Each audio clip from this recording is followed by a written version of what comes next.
Сәлеметсіздер ме, құрметті 8-ші сыныптың оқушылары, қалыңыз қалай? Бүгін біз ағылшын пәні бойынша бөлім бойынша жиынтық бағалауға арналған тапсырмаларды орындайтын боламыз. Ең алдымен арнамызға тіркеліп және лайк басып, басқа да достарыңызбен бөлісуді ұмытпаңыздар. Бізде жалпы бөлім summative оценивать for the unit entertainment and media.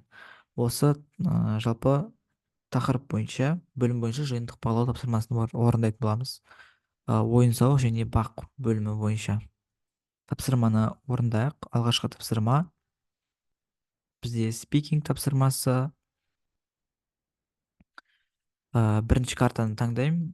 Осы картаны мен таңдаған болатынмын. Осы карта бойынша сіздер жауап бересіздер. Біріншісінде бізде what is one of your favorite TV shows? Why do you like it? When is it on TV? Жалпы бұл біріншісінің сұрағы, оған мен былай жауап берген болатынмын. One of my favorite TV shows is Stranger Jeans. I like it because of its interesting storyline and uh, and and the 80 style. It's available on Netflix, so I can watch it anytime. Сіздерден бұл жерде жалпы сұрап тұр. Бірінші жалпы тапсырмасында бірінші жалпы сіздерде карта болып бөлінеді. Сол картадан сіздерден сұрап тұр, сіздің сүйікті телешоуларыңыздың бірі қандай, ол саған неге ұнайды деп сіздерден сұрап тұр. Ал мен оған жаздым, ол теледидарда қашан көрсетіледі. Менің сүйікті телешоуларымның бірі бейтаныс заттар. Маған оның қызықты сюжеттік желісі мен 80-ші жылдардағы стилі ұнайды.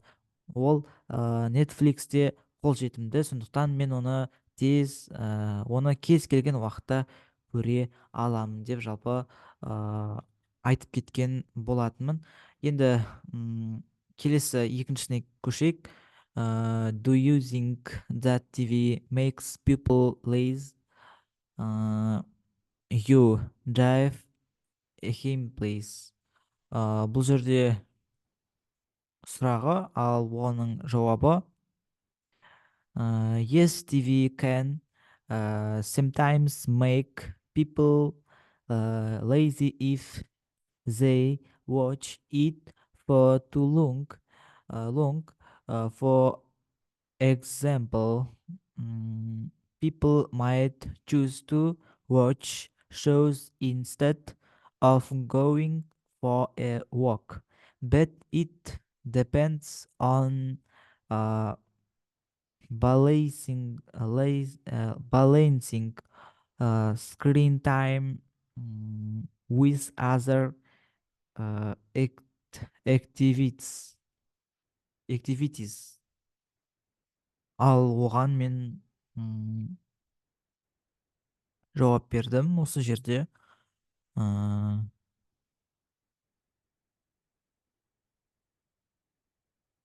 Activities, міне осыған толықтай жауап бердім.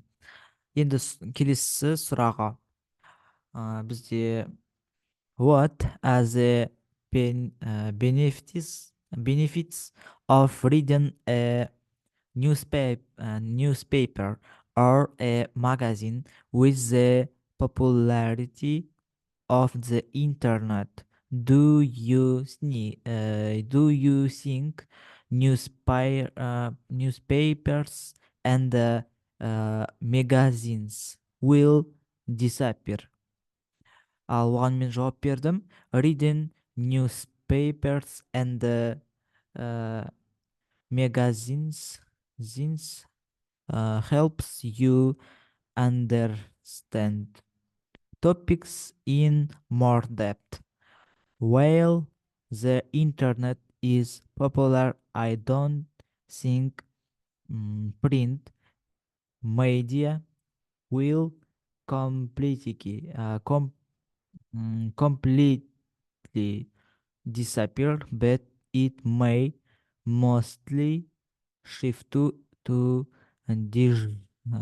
dig, digital formats. Сіздерден жалпы бұл жерде сіздерге айтып тұр.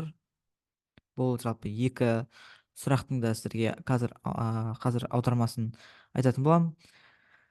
Теледидар адамдарды жалқау етеді деп ойлайсыз ба? Неге? Мысалдар келтіріңіз. Иә, теледидар кейде тым ұзақ қараса адамдар жалқау етіп жіберуі мүмкін. Мысалы, адамдар серуендеуге барудың орнына шоларды көруі таңдауы мүмкін. Бірақ бұл экран уақытын басқа әрекеттермен теңестіруге байланысты. Ал келесі бұл екінші сұрақтың аудармасы: газет немесе журнал оқудың қандай пайдасы бар? Интернеттің танымалдылығымен газет журналдар жойылады деп ойлайсыз ба? Газет журналдар оқу жалпы қандай пайдасы бар дейді. Оқудан қандай пайдасы бар? Интернет танымалдылығымен газет журналдар жойылады деп ойлайсыз ба деген. Газет журналдары оқу тақырыптарды тереңірек түсінуге көмектеседі. Интернет танымал болғанымен баспа құралдары толығымен жойылады деп ойламаймын. Бірақ олар негізінен цифрлық форматтарға ауысуы мүмкін. Құрметті оқушылар, сіздерге енді бұны оқып берген болатынмын. Енді келесіне көшелік. Бұларды енді өздеріңіздің таңдауларыңызбен орындасаңыздар болады, бірақ мен бірінші картаны таңдап алған болатынмын. Келесі бұл бізде листинг тапсырмасы. Листинг тапсырмасында сіздер орындайсыздар, яғни тест тапсырмасын сіздер орындайсыздар. Listen to the interview and answer the following questions. Tape script to transcript can be found after the rubrics. How яғни сұрағы бұл how often does Mary usually watch TV? Бұл жерде sometimes бұл жерде дұрыс жауабы. Келесі екіншісі what does she like to do? Бұл жерде дұрыс жауап watch comedies. Келесі what does she say about деп бізден сұраған екен. Dresses. Бұл жерде she liked it. Төртіншісі what does she say about reading? Бұл жерде бізде дұрыс жауап she likes to read on vacation. Жалпы осыларды айтасыздар. Енді құрметті оқушылар, бұлардың жалпы аудармасына келетін болсақ, бізде бірінші листинг сұрағында бізде жалпы сұраған екен. Мари әдетте теледидарды қаншалықты жиі көреді? Бізде кейде.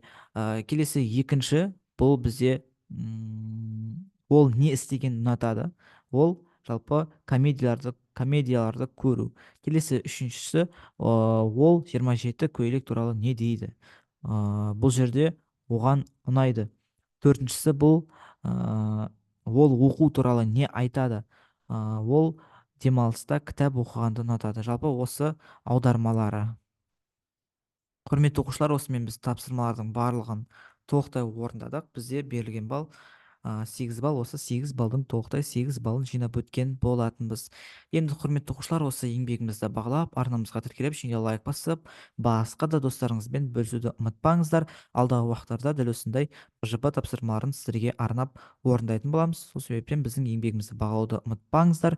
Бүгінге осы. Сау болыңыздар.